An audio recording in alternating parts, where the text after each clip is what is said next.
my name is Elaine, and today I'm going to be reviewing Jeff Garvin's debut novel, Symptoms of Being Human. Symptoms of Being Human explores gender fluidity through its main character, Riley Cavanaugh, a teenager who just transferred to Park Hills High School following a traumatic experience. Riley just wants to blend in at Park Hills High, but finds that doing so proves difficult because many individuals at the high school misunderstand and/or refuse to accept people from the LGBTQ community. In order to contend with any issues that arise both at home and at school, Riley's therapist, Dr. Ann, suggests that Riley maintain a blog since blogging is an anonymous way to vent one's thoughts and feelings. Unfortunately, complications arise from a mixture of depression, anxiety, and outside forces, making it increasingly difficult for Riley to function in a world where they do not feel welcome. I think that Garvin did a good job on his debut novel, but there were several things that I did not like about his book. First, I appreciated the fact that Garvin adopted a clipped, casual mode of speech for the majority of his novel. I appreciated Garvin's style of writing because I felt as though it reflected the way in which a teenager, such as his narrator Riley, would speak. Furthermore, I felt as though the informal writing made it easier for Garvin to communicate his thoughts and ideas than a more formal form of writing might have. Finally, by having Riley narrate with sentences like girl or boy, Garvin ensures that his novel is both familiar and relatable. Teenagers will recognize the speech patterns Garvin uses and be drawn to his writing. This is extremely important because the novel is being marketed towards a young adult audience. However, the descriptions that Riley provided were not something I'd expect to hear from a teenager. For example, on the second page of Garvin's novel, Riley states that, "I'm grateful that I don't have to wear a uniform anymore. I remember how suffocating it was to be confined to the same identity day after day, regardless of how I felt inside." I don't feel as though I'd hear something like this coming from a teenager because a lot of the teenagers I know don't provide a lot of description when they speak. Instead of Riley's description of school uniforms, I'd expect to hear something like, "The uniforms are ugly," or "Uniforms are stupid." I would not expect to discover why the adolescent felt the way they did about uniforms, only that they did not like them. With that being said, the phrase would be a prime example of foreshadowing if readers had not been given a synopsis of the book. The phrase hints at Riley's struggles with gender fluidity. With that being said, there are other examples of this issue throughout the book. Another example would be Park Hills High School comes into view. It's a massive, U-shaped concrete abomination surrounded by wrought iron gates encrusted with 10 years of accumulated green paint. That's on page 3. Again, I wouldn't expect such a detailed description coming from a teenager unless they were prompted. At most, I'd expect to hear something like, "The building was ugly," or "The building was large and gray." The fact that Riley sounded like a teenager but provided descriptions that I would not expect from an adolescent was something that made me feel confused by his or her character. It made me feel like she or he was a teenager who also had an adult living in their body. The experience was extremely jarring.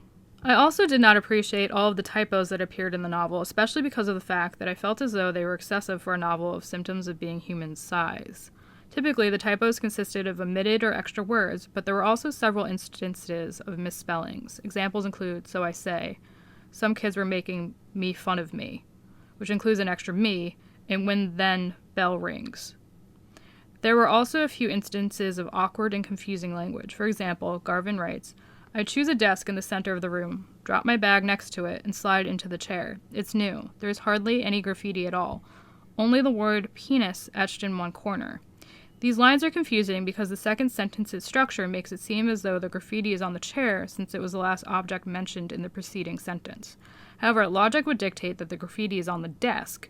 Many students scribble on their desk, and Riley wouldn't be able to see anything on the chair if he or she was sitting on it.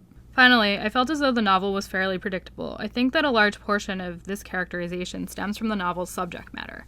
It revolves around a gender-fluid teenager. As a result, readers can expect Riley to feel confused by his or her thoughts and feelings, ambivalent about coming out about his or her gender fluidity, worried that someone would out him or her, etc., because these are issues that many people in the LGBTQ community contend with on a day-to-day basis. Furthermore, readers expect a traumatic event to occur once Riley comes out of the closet, because many people in the LGBTQ community experience abuse within their communities and daily lives. With that being said, there were several things that I liked about Garvin's novel. First, I appreciated the fact that Garvin chose to tackle a complex and unfamiliar topic. There aren't a lot of books about gender-fluid teenagers. Furthermore, there aren't many books with a member or members of the LGBTQ community as its main character or characters. The only example I can think of is David Levithan's Boy Meets Boy. I also applaud Garvin for his ability to omit gender pronouns, which would have revealed Riley's biological sex from his novel, because I have struggled to do so throughout the length of this discussion. However, there were a few times when I felt as though Garvin hinted at Riley's biological sex. The first was when Riley says, "I tend to feel less vulnerable on guy days."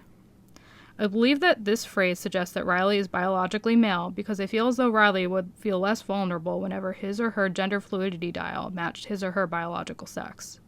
However, I also understand that this statement may be a reflection of Riley's view of women as the more emotional and vulnerable sex, which is shared by many Americans. The second hint occurs when Mr. Cavanaugh asks Riley if she or he is dating Beck. I feel as though this is the case because Mr. Cavanaugh is interested in Beck's biological sex. Since Mr. Cavanaugh is a conservative man, it can be assumed that he is asking Riley in order to confirm that his child is straight. The third instance takes place when Riley describes his or her experience in a toy store as a child, because Riley relates how she or he could not decide between asking for the Bratz doll or the Power Rangers action figure. I feel as though this is the case because most parents don't mind if their daughters play with toys meant for boys. However, many parents are upset by boys' decision to play with girls' toys.